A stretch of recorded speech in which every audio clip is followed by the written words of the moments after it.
Mbak, ya Bu, silakan duduk. Baik Bu, terima kasih. Bagaimana posisi duduknya? Apakah sudah terasa nyaman? Kalau belum nyaman, atur senyaman mungkin posisinya. Oh iya, bagaimana dengan kondisi suhu di ruangan ini? Apakah sudah pas menurut Mbak? Atau mungkin kurang dingin? Atau terlalu dingin? Ibu akan atur soal suhunya. Jangan sungkan-sungkan sama ibu Mbak. Ngomong aja, anggap aja ini rumah sendiri gitu ya. Ya Bu, saya atur posisi duduk dulu ya Bu. Ya silakan. Sudah Bu, sudah nyaman dan kondisi suhu di ruangan ini pun juga sudah pas, nggak yang terlalu dingin ya nggak yang terlalu panas. Pokoknya sedengan lah Bu. Saya sudah merasa sangat nyaman lah di sini Bu intinya. Itu. Baiklah jika seperti itu. Oh ya ngomong-ngomong, saya ini bicara dengan Mbak siapa ya? Nama saya Dewanti Bu. Mbak Dewanti, kenalkan nama saya Ibu Dewinta. Bisa dipanggil Bu Dewi. Oh iya Bu Dewi. Oh iya, bagaimana kabarnya hari ini Mbak Dewanti? Alhamdulillah kabar baik Bu. Syukurlah jika seperti itu. Oh iya, kesibukan Mbak Dewanti apa nih kira-kira? Saya tuh untuk saat ini lagi sibuk kuliah online Bu. Soalnya kan ya lagi pandemi juga, jadi semuanya tuh serba online dan harus dilakukan di rumah lah Bu. Terus saya juga pasti banyak tugas nih dari dosen-dosen. Terus saya juga nggak lupa sama kewajiban saya sebagai anak. Saya juga ikut membantu orang tua lah Bu ya, kayak bersih-bersih rumah gitulah Bu. Nggak bersih-bersih, terus cuci piring dan lain sebagainya, cuci baju juga. Pokoknya nggak lupa lah Bu sama kewajiban saya sebagai anak, membantu orang tua seperti itu Bu. Ya benar begitu Mbak.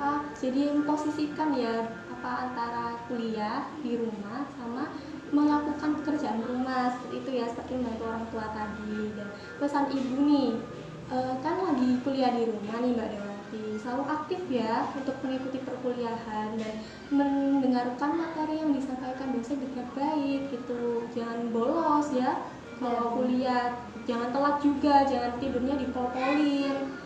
Karena kan biasanya nih kalau lagi di rumah kan males-malesan gitu ya, nggak boleh ya seperti itu Mbak. Jadi tetap aktif dan melakukan perkuliahan, mengikuti perkuliahan dengan baik seperti itu ya. Dan pesan ibu kalau keluar nih, pasti keluar kan? Iya Bu, keluar kalau ada hal urgent aja Bu. Kalau nggak yang urgent banget ya saya ngapain keluar Bu.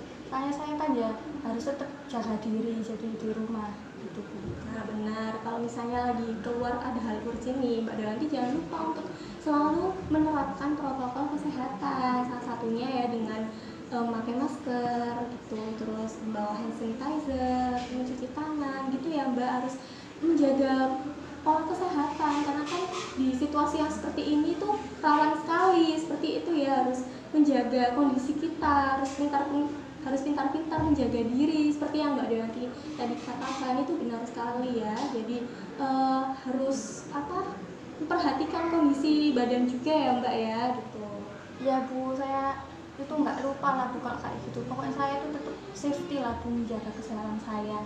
Terus dimana-mana pun saya juga selalu pakai masker. Ini ketemu ibu aja saya pakai face shield. Terus ya saya tuh kemana-mana tuh juga selalu bawa hand sanitizer. Seperti itu biar saya tuh ya terhindar dari virus gitu loh Bu. Soalnya virus ini kan ya bisa nular gitulah Bu. Saya tuh ya nggak mau, pokoknya saya tetap menjaga diri biar saya tuh nggak kena virus dan saya tetap sehat walafiat dan terhindar lah Bu pokoknya. Jadi saya kemana-mana tuh ya itu nomor satu Bu, kayak menjaga kebersihan gitu.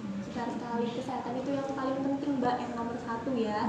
Dan tetap stay healthy gitu, karena di kondisi seperti ini kita juga perlu semangat gitu, jangan hanya malas-malasan di rumah begitu ya Mbak ya. Iya Bu, balance ya Bu antara menjaga kesehatan dan melakukan kegiatan pun juga balance. Dan kalau nggak yang urgent ya ngapain keluar di rumah. Jadi ya kalau di rumah tuh biar meminimalisir gitu ya Bu ya, persebaran virus corona seperti itu. Ya benar Mbak, kalau nggak ada hal urgent ngapain dia di luar ya seperti itu. Oh iya Mbak Dewanti ini kesini pasti ingin bercerita ya sama ibu. Kira-kira ada yang diceritakan mungkin? Iya Bu, saya tuh di sini tuh ingin menceritakan terkait permasalahan yang saya alami atau kayak ingin konsultasi lah Bu sama ibu tentang masalah saya ini. Kalau Kalau di dunia BK namanya bukan konsultasi mbak, melainkan proses konseling. Oh, proses konseling ya Bu namanya. Ya gitu. Jadi kalau ingin menceritakan masalahnya itu dengan melakukan proses konseling. Iya, Bu. Sebelumnya apakah sudah pernah melakukan proses konseling? Kalau melakukan sih belum pernah Bu, tapi kalau mendengar itu sering lah Bu, ada apa istilah konseling gitu saya pernah mendengar, tapi kalau untuk melakukan proses konseling yang kayak Ibu katakan tadi itu belum pernah sama sekali Bu. Belum pernah ya, jadi ibu jelaskan dulu ya apa proses konseling itu. Jadi proses konseling itu merupakan upaya bantuan dari seorang konselor kepada konselingnya. Di sini ibu bertindak sebagai konselor, Mbak Dewanti ini sebagai konseling. Nah, tugasnya konselor itu apa? Mengarahkan jalannya proses konseling dan membimbing Mbak Dewanti untuk bisa menemukan solusi dari permasalahannya. Di sini tuh yang menentukan solusinya bukan ibu, melainkan Mbak Dewanti. Tugas dari konseling apa? Menceritakan dengan detail permasalahannya, dan jangan ada yang ditutup-tutupi, karena kalau misalnya ada yang ditutup-tutupi, ya nggak akan selesai permasalahannya gitu ya Mbak. Bagaimana? Apakah sudah paham dengan penjelasan itu? Iya Bu, sudah. Nah, jadi di dalam proses konseling itu ada beberapa pertemuan Mbak. Pertemuan itu bisa kesepakatan antara kita. Kalau misalnya pertemuan awal ini masih dirasa Mbak Dewanti belum menemukan solusi yang tepat, bisa dilakukan pertemuan selanjutnya. Kita bisa melakukan jadwal pertemuan gitu ya. Jadi bisa calling ibu kalau misalnya ingin melakukan konseling selanjutnya. Bagaimana, sudah paham? Iya Bu. Oh ya, tadi kan Ibu bilang ini ya apa terkait ini pertemuan itu. Nah itu apakah ada ketentuan khusus gitu Bu durasinya gitu? Apakah ada di dalam proses konseling itu batas durasinya seperti itu? Oh iya, ibu sampai lupa untuk diingetin Iya, sama Bu. Mbak Dewanti. Jadi di dalam proses konseling itu Mbak biasanya dilakukan 30 sampai 45 menit. Nah, ini tuh tergantung Mbak Dewanti maunya berapa menit nih dilakukannya. Kalau saya sih minta 30 menit aja Bu, soalnya nggak yang terlalu panjang ya, nggak terlalu pendek, jadi sedengan lagi waktu 30 menit itu. Ya boleh kalau dilakukan 30 menit. Nah, sekarang masuk ke asas Mbak. Jadi dalam proses konseling itu ada asas yang perlu dipegang teguh. Jadi ada asas kerahasiaan, asas keterbukaan, sama asas kesukarelaan. Nah, di sini asas kerahasiaan itu apa? Kalau Mbak Dewanti ingin menceritakan masalahnya itu dijamin sekali kerahasiaannya, nggak akan bocor ke pihak lain atau ke orang lain, karena apa? Kerahasiaannya dijaga penuh, diutamakan gitu dalam proses konseling ini. Dan untuk asas keterbukaan, sini Mbak Dewanti itu terbuka dalam mengungkapkan permasalahannya, jangan ada yang ditutup-tutupi, jangan ada yang dirahasiakan. Karena apa? Kalau misalnya Mbak Dewanti ini nggak menceritakan dengan apa kondisi yang sebenarnya nih, misalnya Mbak Dewanti kayak bohong gitu atau menutup-nutupi, ya nggak akan bisa selesai permasalahannya gitu ya. Lalu ada asas kesukarelaan. Di sini tuh Mbak Dewanti kan nggak terpaksa kan kesininya, atau nggak ada yang apa menyuruh Mbak Dewanti untuk kesini kan? Nggak ada Bu, ini murni dari apa saya sendiri ini ingin menyelesaikan masalah saya. Ibu kan juga nggak memaksa Mbak Dewanti kan untuk melakukan proses konseling ini. Iya Bu. Jadi atas dasar kemauan Mbak Dewanti sendiri ya, dari niat Mbak Dewanti untuk menemui ibu melakukan proses konseling seperti itu Mbak. Apakah sudah paham? Sudah Bu, soalnya kan ya saya di sini tuh ingin mencari solusi gitu Bu. Ingin istilahnya tuh saya tuh mencari solusi dan saya tuh ingin diarahkan bagaimana sih apa yang tepat yang akan saya lakukan untuk permasalahan saya seperti itu. Nah benar sekali Mbak. Jadi apa ya, kalau misalnya keterpaksaan itu ditanamkan kan nggak akan baik ya untuk kita. Jadi ya ini dari kemauan Mbak Dewanti sendiri untuk bisa menemukan solusi yang tepat untuk permasalahan yang Mbak Dewanti alami seperti itu ya. Iya Bu. Oh iya, kalau begitu Ibu lanjutkan. Sekarang Mbak Dewanti bisa menceritakan permasalahannya ke Ibu. Jadi gini Bu, saya tuh dulu tuh kayak punya masalah gitu loh Bu. Saya tuh dulu kan pernah ditunjuk jadi dirijen Bu, tapi itu nunjuknya tuh tiba-tiba Bu. Sebelumnya tuh kan sudah ada orang nih yang ditunjuk sebagai dirijen, jadi ini tuh acara kartal gitu loh Bu, acara 17-an. Nah saya tuh dulu tuh tiba-tiba langsung ditunjuk, padahal kan sebelumnya tuh udah ada yang bertugas jadi dirijen gitu loh Bu. Nah saya tuh ditunjuknya tuh hari hanya tuh loh Bu, saya tuh langsung ditunjuk jadi dirijen. Nah waktu hari hanya itu saya kan nggak ada persiapan ya Bu, tiba-tiba langsung ditunjuk. Soalnya kan sudah ada gitu loh Bu. Nah di hari hanya tuh yang ditunjuk tuh nggak datang, jadinya tuh saya langsung ditunjuk gitu loh, ayo kamu apa yang jadi dirijen. Soalnya kan mereka tahu kalau saya ini anak padus Bu. Nah sedangkan saya di sini tuh kayak kurang persiapan, nggak ada persiapan sama sekali malah. Soalnya kan meskipun saya anak padus tapi saya kan ya nggak bisa gitu loh Bu, dirijen itu kan ya susah Bu. Nah akibat dari itu saya melakukan kesalahan waktu di panggung tuh antara tempo dirijen saya dengan instrumen nada Indonesia Raya itu berbeda Bu. Saya tuh mengalami kecepatan gitu loh Bu, saya tuh kecepatan temponya, jadinya antara nada dengan tempo dirijen saya tuh berbeda. Saya nggak pas gitu ya pas gitu, jadinya ya itu Bu, saya malu Bu dari situ, kayak kan melakukan kesalahan di depan orang banyak. Nah setelah turun dari panggung itu saya tuh langsung kayak ditegur gitu loh Bu sama orang. Ada salah satu orang tuh yang negur saya, kok melakukan kesalahan gitu loh, katanya anak padus kok ngelakuin kesalahan dan dilihat orang banyak. Nah ditegurnya itu di hadapan orang banyak Bu, semua itu jadi ngeliatin saya gitu loh Bu. Nah dari situ tuh saya tuh kayak mantel gitu loh Bu sama orang itu. Soalnya saya tuh kayak dijelek-jelekkan, saya dipermalukan, seperti itu. Saya merasa malu Bu, intinya ditegur di depan orang banyak, dilihatin orang banyak jadi pusat perhatian tuh saya merasa malu lah Bu, kayak gitu. Berangkum ya, jadi dari cerita Mbak Dewanti tadi.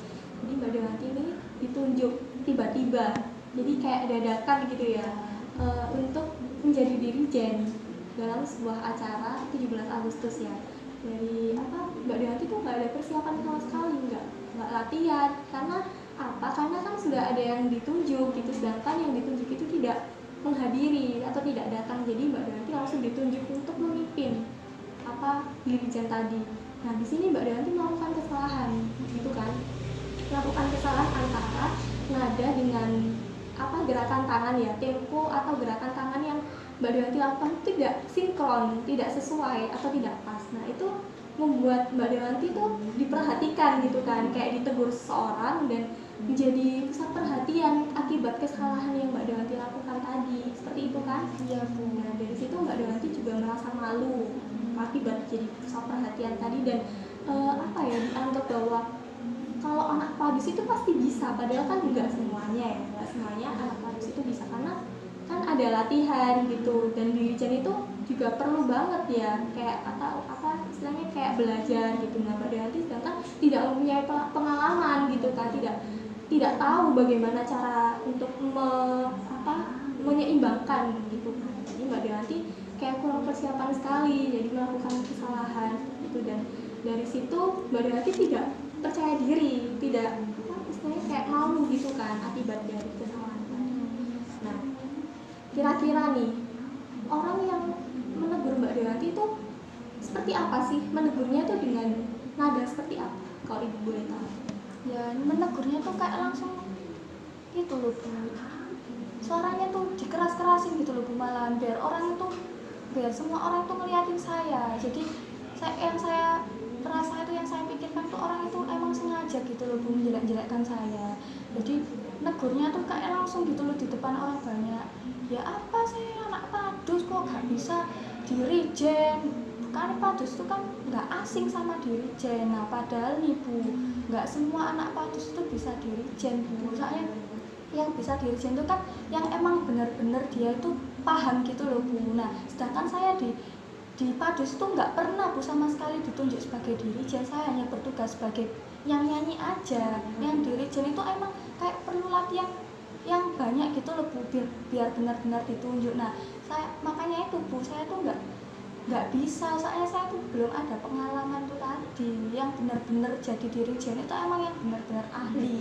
Nggak masa dipaduskan ya nggak melulu tentang dirijen Bu. Benar-benar Dipaduskan yang ditonjolin ya suaranya, nggak dirijennya. Nah itu maka dari itu. Nah emang orang itu kayak sengaja gitu loh Bu, saya mikirnya tuh. Soalnya dikeras-kerasin dan teman-teman kakak saya pun langsung ngeliatin saya juga. Oh iya ya Kak, mereka tuh kayak ngeliatin gitu loh Bu. Oh, iya ya, anak ini lah anak padus, maksud kita gak bisa. Emang nggak yang apa kayak langsung ikut menghujat itu enggak, ikut mengejek itu enggak, kayak ngelirik gitu loh Bu. Ngelirikannya tuh kayak oh iya Dari anak tatapannya padus, gitu iya, ya. anak padus kok gak bisa dirijen. Nah dari situ tuh kayak saya langsung malu Bu. Aduh aku di sini aku lo diejek di depan orang banyak, nggak satu dua orang yang melihat, semua orang yang di sana Bu jadi ngeliatin saya. Soalnya yang negur saya itu tadi tuh ngomongnya tuh dilantangin gitu loh Bu, jadi dikencengin biar orang-orang itu pada ngeliatin saya. Terus dia tuh juga bilang ya apa sih gitu loh Bu, nadanya tuh keras-kerasin Bu biar orang itu tahu semua, ini loh anak padus gak bisa dirijen, ngelakuin kesalahan. Ya opo rek ndek panggung wesan kayak gitu loh Bu ngomongnya tuh Bu. Terus saya kayak jadi langsung mikir, waduh aku di sini rek, aku dipermalukan di depan orang banyak. Nah dari saya ditegur itu tadi tuh kayak saya langsung nunduk gitu loh Bu, kayak langsung merasa bersalah gitu.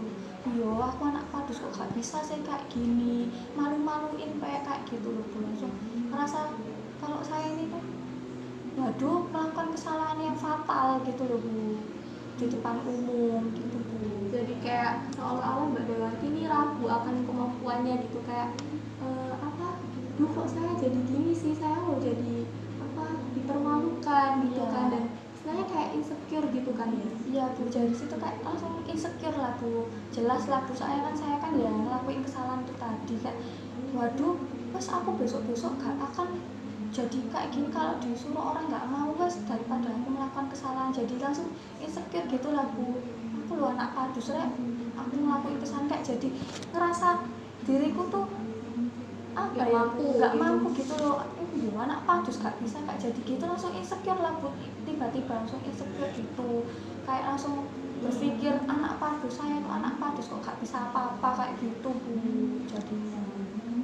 Nah kira-kira nih, setelah Mbak Dewanti itu ditegur oleh orang tersebut, kalau misalnya ketemu gitu, apa yang Mbak Dewanti, istilahnya kayak yang Mbak Dewanti lakukan? Kalau misalnya bertemu dengan orang itu kayak berpapasan gitu, apakah Mbak Dewanti ngobrol atau misalnya kayak udah sakit hati karena perkataan orang tersebut? Ya yang pastinya iya Bu, ya saya sakit hati lah Bu. Kalau ketemu orang itu tuh saya tuh males langsung bad mood gitu loh Bu rasanya. Ya emang sih orang itu kalau ketemu saya tuh ya kadang langsung ngajak omong gitu. Begitupun saya ya kadang menegur sapa. Dulu tuh saya tuh baik Bu sama orang itu, kalau ketemu tuh ya saya nyapa ya. Tapi semenjak dari kejadian itu kalau ketemu orang itu kayak langsung inget gitu loh Bu, kejadian saya yang dulu pernah diejek sama beliaunya itu, kayak dipermalukan oleh beliaunya itu, kayak seketika langsung flashback gitu loh Bu, inget kejadian itu Bu. Jadinya saya kalau ketemu orang itu tuh males, nggak mau lagi menegur sapa orang itu Bu, nggak mau nyapa orang itu tadi. Terus kalau orang itu ngajak omong tuh ya saya ngomong sepertinya aja kan biasanya nih sama tangga-tangga kan kayak basa-basi dulu nih sayanya. Nah semenjak dari situ tuh saya kalau ketemu orang itu nggak pernah basa-basi Bu. Kalau diajak omong ya saya cuma mesem, cuma menimpali jawaban dari kayak saya kayak menimpali sepenuhnya. Kalau orang itu mengajak omong ya saya ya baikin juga, tapi kalau udah nggak ada perlu ya saya langsung tinggal putus. Bahkan nih pernah suatu kali itu saya ketemu orang itu kayak langsung pura-pura bodo amat gitu loh Bu, sampai kayak gitu Bu, saking saya saking saya makelnya gitu sama orang itu Bu, saking sakit hatinya karena saya diejek dan dipermalukan di depan orang itu tadi Bu. Jadi kayak gitu dampaknya sampai seperti itu ya efeknya, sampai saking sakit hatinya Mbak Dewanti kalau ketemu orang itu kayak jadi males gitu kan, jadi kayak bersikap bodo amat gitu, nggak seperti dulu yang belum ada masalah itu Mbak Dewanti yang berperilaku baik kepada orang tersebut. Tapi setelah ada kejadian ini tuh Mbak Dewanti kayak udahlah males, ngapain ngobrol sama orang yang sudah bikin aku sakit hati. Nah kalau misalnya nih orang itu baik sama Mbak Dewanti, masa iya sih Mbak Dewanti membalasnya dengan buruk? Ya iya sih Bu, emang ya nggak boleh kayak gitu kan Bu. Tapi kadang gitu muncul kayak langsung tiba-tiba muncul gitu loh Bu, sikap saya yang kayak gitu tuh tanpa saya sadari itu kayak langsung tiba-tiba tuh flashback gitu loh Bu. Emang sayanya tuh ya kalau diajak omong ya emang ya bales gitu lah biasanya kayak ya baikin orang itu tadi, cuma tapi itu langsung pun saya kayak berubah gitu loh Bu, langsung tak ketemu orang itu ya diajak omong ya saya timpali, saya ya kok ajak omong baik juga, cuma kayak ingin cepet-cepet gitu loh Bu, kayak langsung ingin nggak mau lagi ngobrol sama orang itu sampai kayak gitu, soalnya udah males gitu sama orang itu, kayak sudah duh ini loh orang yang dulu menjelek-jelekan saya, ngapain saya baik sama orang itu. Ya emang bener sih Bu ya gak boleh kayak gitu, tapi saya tuh nggak tahu kok melakukan kayak gitu. Jadi kayak flashback karena akibat sakit hatinya tadi. Iya. Ya karena apa Mbak Dayanti sudah istilahnya kayak sudah emosi gitu ya Iya sama Bu, orang ya tersebut. pokoknya emosi lah Bu, bawaannya kalau ketemu orang itu emosi gitu loh Bu, seperti itu. Gitu ya. Jadi di sini pernah nggak sih terlintas dalam pikiran Mbak Dayanti kalau misalnya orang tersebut itu sebenarnya punya tujuan yang baik supaya saya tuh bisa belajar lebih giat atau mungkin dalam diri Jen yang notabene-nya Mbak Dayanti belum pernah melakukannya gitu. Nah pernah nggak sih terlintas kayak sebenarnya orang ini tuh kayaknya punya tujuan yang baik buat saya gitu, tapi dari penerimaannya Mbak Dayanti saja gitu yang menganggap Iya Bu, jelek. Pernah nggak sih? ya pernah lah Bu, pastinya pernah terlintas, pasti nih ya. Kan kalau orang melakukan kesalahan nih, kalau ditegur itu ya wajar ya, hal yang wajar.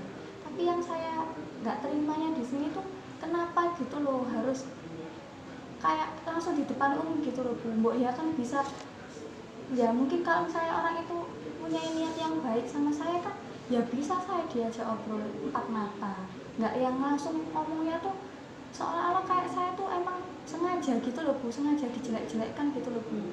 Jadi kan bisa nih ngobrol empat mata, atau kalau nggak gitu saya dibalik, kalau tadi melakukan kesalahan ya ternyata kamu kayak gini-gini, kan bisa diobrolin enak-enak Bu, nggak usah yang dengan nada yang keras biar orang-orang semua tuh tahu, soalnya kan bisa kayak gitu Bu. Nah dari situ tuh kayak saya emang ngerasa gitu loh Bu, jadinya itu pikiran saya ngerasa bahwa saya tuh yakin juga bahwa orang itu pasti ingin menjelek-jelekkan saya, soalnya ya gitu, kalau emang tujuannya beliaunya baik, mbok ya diomongin baik-baik lah, jangan ngomongnya tuh dikeras-kerasin biar semua orang pada tahu kayak gitu. Kayak jadi saya tuh emang ngerasa gitu Bu, emang tujuannya orang itu emang ingin ngetrek-ngetrek saya kayak gitu loh Bu, jadinya saya mikirnya kayak gitu. Apakah benar seperti itu Mbak Dayanti? Coba Mbak Dayanti renungkan lagi. Atau mungkin Mbak Dayanti itu karena sudah emosi, sebelumnya tuh sudah emosi, jadi penerimaan terhadap orang tersebut ya jadi jelek gitu. Jadi Mbak Dayanti ini kayak berkeyakinan negatif terhadap orang tersebut gitu. Jadi ya kayak sesuatu yang meskipun orang itu baik ke Mbak Dayanti tuh kayak setelah kayak kejadian itu tuh keinget-inget lagi, misalnya kalau misalnya orang itu Mbak Dayanti berpapasan sama orang tersebut, nah Mbak Dayanti tuh kayak langsung keinget flashback ke apa masalah itu ya, yang masalah Mbak Dayanti itu. Jadi kayak itu sebenarnya tuh apa ya, itu memang kesalahan kan, memang itu kesalahan. Kesalahan itu bisa dirubah kok, bisa menjadi sesuatu hal yang baik, karena kalau misalnya kita belajar dari kesalahan itu akan menemukan apa kebaikannya, seperti itu Mbak. Jadi Iya mungkin Bu, di sini nih yang salah tuh mindset Mbak Dayanti atau bagaimana? ya yang pastinya sih Bu, iya Bu, setelah saya pikir-pikir lagi tuh pastinya ya orang tersebut itu masa sih ya mempunyai niat yang sejahat itu sama saya, ya kan ya nggak mungkin toh ya, apa orang tersebut kan ya istilahnya kan bukan keluarga saya, ya nggak mungkin lah ya kayak gitu. Itu pastinya kan, tapi kan beliau kan tetangga, masa ya sih ada tetangga yang kayak gitu, masa apa mempunyai niat yang jahat kayak gitu, nggak mungkin lah. Apalagi orangnya kan istilahnya kayak sudah tua gitu, nggak mungkin lah mempunyai apa niat yang jahat ke saya kayak gitu. Iya, setelah ya saya pikir-pikir lagi tuh saya rasa itu mindset saya Bu, emang yang kayak selalu berpandangan negatif ke orang itu. Saya memiliki keyakinan bahwa orang itu tuh kayak sengaja gitu, padahal sebenarnya tuh mungkin ya Bu, maksudnya orang itu baik, tujuannya tuh biar saya tuh kayak exercise lagi gitu loh Bu, biar Nah. saya lebih belajar lagi, biar saya nggak melakukan kesalahan lagi ke depannya. Soalnya kan saya kan ya anak padus, masa iya anak padus gak bisa kayak gitu kan, mindsetnya beliaunya mungkin seperti itu. Tapi kan kenyataannya apa, saya kan melakukan kesalahan dan saya menerima masukan dari beliaunya tuh dengan pikiran yang nggak jernih, dengan pikiran emosi tadi mentah-mentah. gitu. Saya mikirnya langsung mentah-mentah gitu bahwa orang ini tuh menjelek-jelekkan saya, padahal maksud dan tujuan beliau tuh baik bagi saya, seperti itu. Dan saya pun ya nggak pernah kayak bilang ke beliaunya, maksudnya apa sih ibu kayak gini.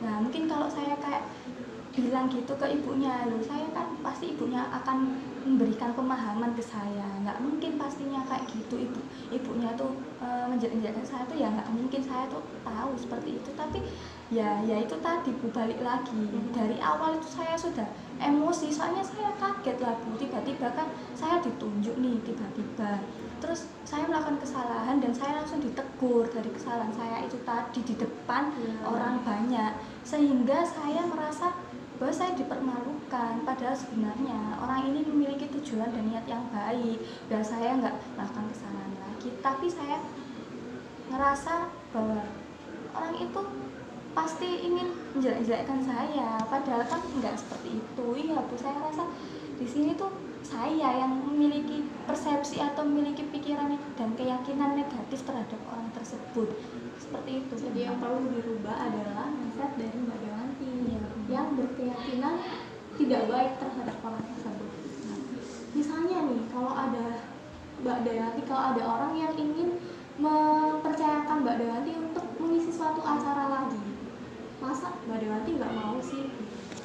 Ya, apakah hanya dengan diam atau tidak melakukan apa-apa? Apakah istilahnya nggak mau dipermalukan lagi gitu? ya emang ya Bu, emang dari kejadian itu tuh saya tuh kayak kalau ditunjuk orang itu tuh kayak jadi nggak mau, jadi kayak merasa nanti pastinya saya melakukan kesalahan lagi. Dari situ emang dari kejadian itu tuh saya kayak nggak mau gitu loh, buka ditunjuk ayo kamu apa yang jadi ini, mimpin ini, saya istilahnya diberi kepercayaan gitu, tapi sayanya tuh kayak nggak mau Bu. Emang dari itu kayak langsung nggak mau gitu loh Bu. Saya terus terang saya bilang nggak mau nanti aku ngelakuin kesalahan lagi, nggak mau nanti aku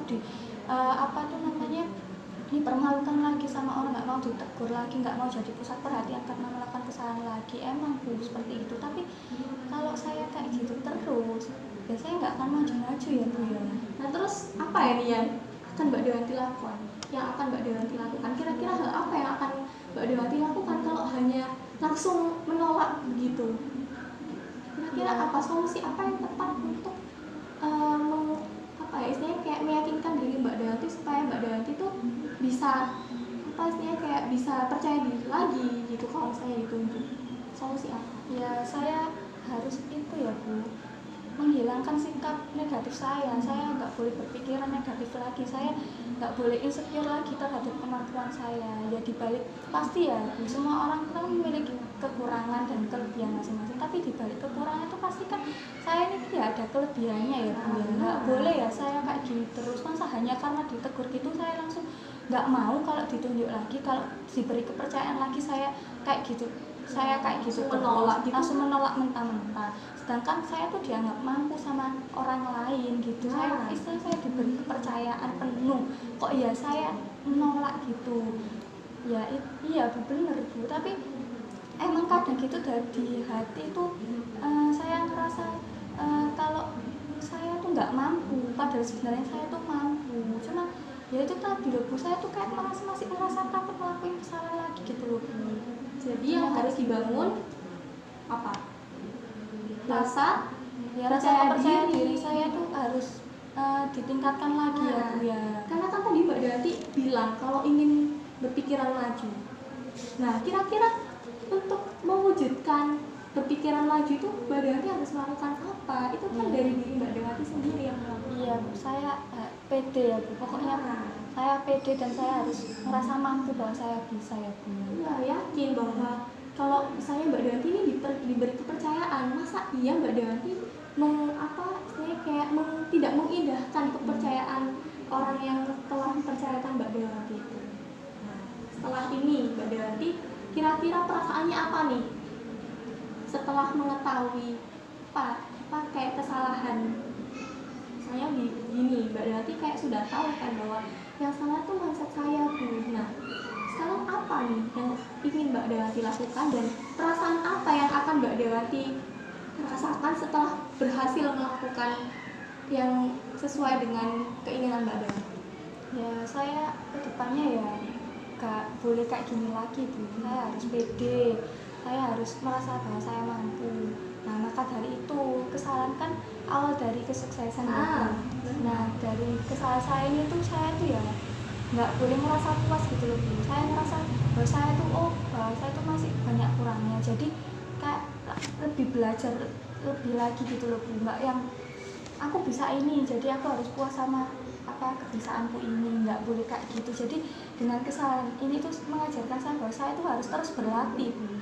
Saya harus terus berlatih dan belajar biar saya tuh kedepannya nih di panggung nggak melakukan kesalahan lagi. Ya mungkin sometimes nanti kedepannya ini kan saya kan ditunjuk sebagai ini dirijen, ya mungkin nanti suatu saat acara karena lagi saya ditunjuk sebagai mungkin MC atau apa, masa iya saya melakukan kesalahan lagi. Kayak berkaca dari pengalaman buruk saya dulu yang saya melakukan kesalahan itu tadi, bagaimana caranya biar saya nggak kayak gitu ya, saya harus belajar, exercise terus, gali kemampuan yang saya miliki. Kalau misalnya saya diberi kepercayaan, saya harus menunjukkan bahwa saya mampu. Saya nggak boleh bilang enggak, bahwasanya pasti saya tuh bisa. Soalnya kalau saya ditunjuk tuh pasti saya tuh kayak memiliki potensi kan ya Bu. Berarti kan mereka mempercayai kemampuan Mbak Dewanti seperti itu. Perasaannya Mbak Dewanti setelah mengikuti proses konseling ini apa? Saya jadi lega lah Bu. Kayak yang di dalam hati saya dulu tuh kayak ngerodok banget. Saya ngerasa benci pol sama orang itu, menjadi besok kedepannya tuh nggak boleh kayak gitu lagi. Kalau ketemu orang itu nggak boleh yang bodoh amat lagi. Benar. Mulai mengubah sikapnya Mbak Dewanti, sikap saya, sama mengubah persepsi jelek terhadap orang tersebut. Jadi diganti menjadi persepsi yang baik seperti itu ya. Ya. Nah, tadi kan Mbak Dewanti juga ingin berpikiran maju atau supaya saya ini tuh nggak stuck sama masalah saya ini loh Bu gitu. Berarti Mbak Dewanti perlu menanamkan dalam diri Mbak Dewanti bahwa oh iya saya mampu kok, saya bisa percaya diri lagi, saya tidak akan mengecewakan lagi seperti itu. Karena apa tujuan Mbak Dewanti di sini tuh ingin menyelesaikan masalah saya. Biar saya nggak benci lagi sama orang itu, biar saya nggak ngerasa saya ini tuh insecure lagi gitu, saya nggak ngerasa malu lagi. Nah setelah Mbak Dewanti menyadari nih, kira-kira tujuan apa ke depannya yang Mbak Dewanti akan lakukan? Ya saya harus berpikiran positif terus bersama Stay orang. positif Ya. Lalu Stay positif dan nggak boleh melakukan kesalahan yang sama lagi. belajar lebih sama menghilangkan pikiran negatif saya dan keyakinan negatif saya terhadap orang yang sudah pernah menegur saya seperti itu. Jadi nggak semuanya tuh diterima dengan emosi ya. Jadi kayak merenungkan apakah ini tuh baik buat saya gitu loh ya. Ya Bu, soalnya ini tuh saya tuh lebih nekanin ego saya, emosi saya tuh saya utamain, dikuasai oleh emosi yang melanda Mbak Dewanti. Jadi Mbak Dewanti kalah. Iya, gitu. sehingga saya tuh kalah sama emosi saya Bu. Iya benar. Terus kalau misalnya nih ditunjuk lagi, Mbak Dewanti menanamkan apa nih? Ya saya harus pede Bu. Saya nggak boleh flashback lagi kejadian itu. Kalau keinget ya dibuang jauh-jauh pikiran itu. Benar sekali, Mbak Dewanti sudah menemukan tujuannya, menemukan goalnya. Apa? Karena Mbak Dewanti ingin menyelesaikan masalahnya yang pertama dan menumbuhkan kepercayaan diri Mbak Dewanti lagi. Itu merupakan tujuan utama dari permasalahan Mbak Dewanti ini, supaya Mbak Dewanti bisa keluar out of the problem gitu Mbak. Jadi apa? menghilangkan pikiran negatif tadi sama keyakinan negatif. keyakinan negatif tadi sama menumbuhkan kepercayaan diri itu yang bisa mengalahkan emosi Mbak Dewati, yang bisa menghilangkan pikiran-pikiran negatif tersebut, dan Mbak Dewati bisa menunjukkan pada orang-orang bahwa saya mampu kok, saya bisa. Iya Bu. Itu kan suatu istilahnya kayak suatu prestasi juga untuk Mbak Dewati, suatu kebanggaan untuk Mbak Dewati karena dipandang oleh orang-orang bahwa Mbak Dewati tuh mampu melakukannya. Mbak Dewati bisa kok. Iya Bu. Oke Bu, nanti kedepannya nih kalau next project lagi saya ditunjuk, saya akan mau Bu. Nah benar. Saya akan mau dan saya akan menunjukkan ke orang yang telah negur saya itu tadi, ini loh saya belajar dari pengalaman dulu, saya kan dulu dietrek-etrek, nah ini saya kayak dietrek-etrek nih, saya bisa loh, saya bisa bangkit. Ya, maksudnya menerima masukan tersebut dengan baik. Saya nggak akan melakukan kesalahan lagi loh. Ya, belajar dari kesalahan. Ya, besok pokoknya kalau ada acara-acara lagi saya mau deh buka ditunjuk. Saya harus pede, saya harus yakin akan kemampuan saya, dan saya nggak boleh langsung berpikiran negatif sama orang, nggak boleh kayak menelan mentah-mentah gitu kayak gitu. Saya nggak boleh langsung kayak merasa netting gitu lah Bu sama orang, nggak boleh Bu. Seperti itu. Jadi di kontrol ya, dikontrol emosinya, dikontrol pikiran negatifnya, jangan sampai orang yang melakukan itu kayak punya tujuan yang baik kepada Mbak Dewati tapi Mbak Dewati menerimanya dengan jelek gitu ya. Setelah mengikuti perasaan ini, bagaimana perasaan Mbak Dewati? Setelah mengikuti proses counseling ini, perasaan Mbak Dewati menjadi lega Bu. Soalnya yang jadi unek-unek saya keluarkan semua, dan saya ya bangga lah Bu sama diri saya. Saya istilahnya kayak sudah menemukan solusi yang tepat dengan bantuan arahan Ibu tadi, sehingga saya nggak boleh lah kayak gini lagi seperti ini. Iya, dan Ibu juga berterima kasih loh sama Mbak Dewati. Soalnya Mbak Dewati tuh mengemukakan pendapatnya dengan baik gitu, sehingga Mbak Dewati juga sadar, oh ya Bu, jadi saya yang salah gitu. Jadi sudah lebih dari 30 menit ini sepertinya Ibu rasa. Ya, kita bisa akhiri proses konseling ini. Bagaimana? Apakah ada yang ingin disampaikan lagi, Mbak? Sudah cukup Bu. Nanti kalau saya ingin sharing-sharing cerita lagi, saya akan membuat jadwal sama Ibu. Bisa calling Ibu ya. Kan bisa WA Ibu atau bisa DM? Iya Bu. Bisa kok. Jadi boleh banget cerita-cerita sama Ibu. Itu ya. Jadi Ibu akhiri.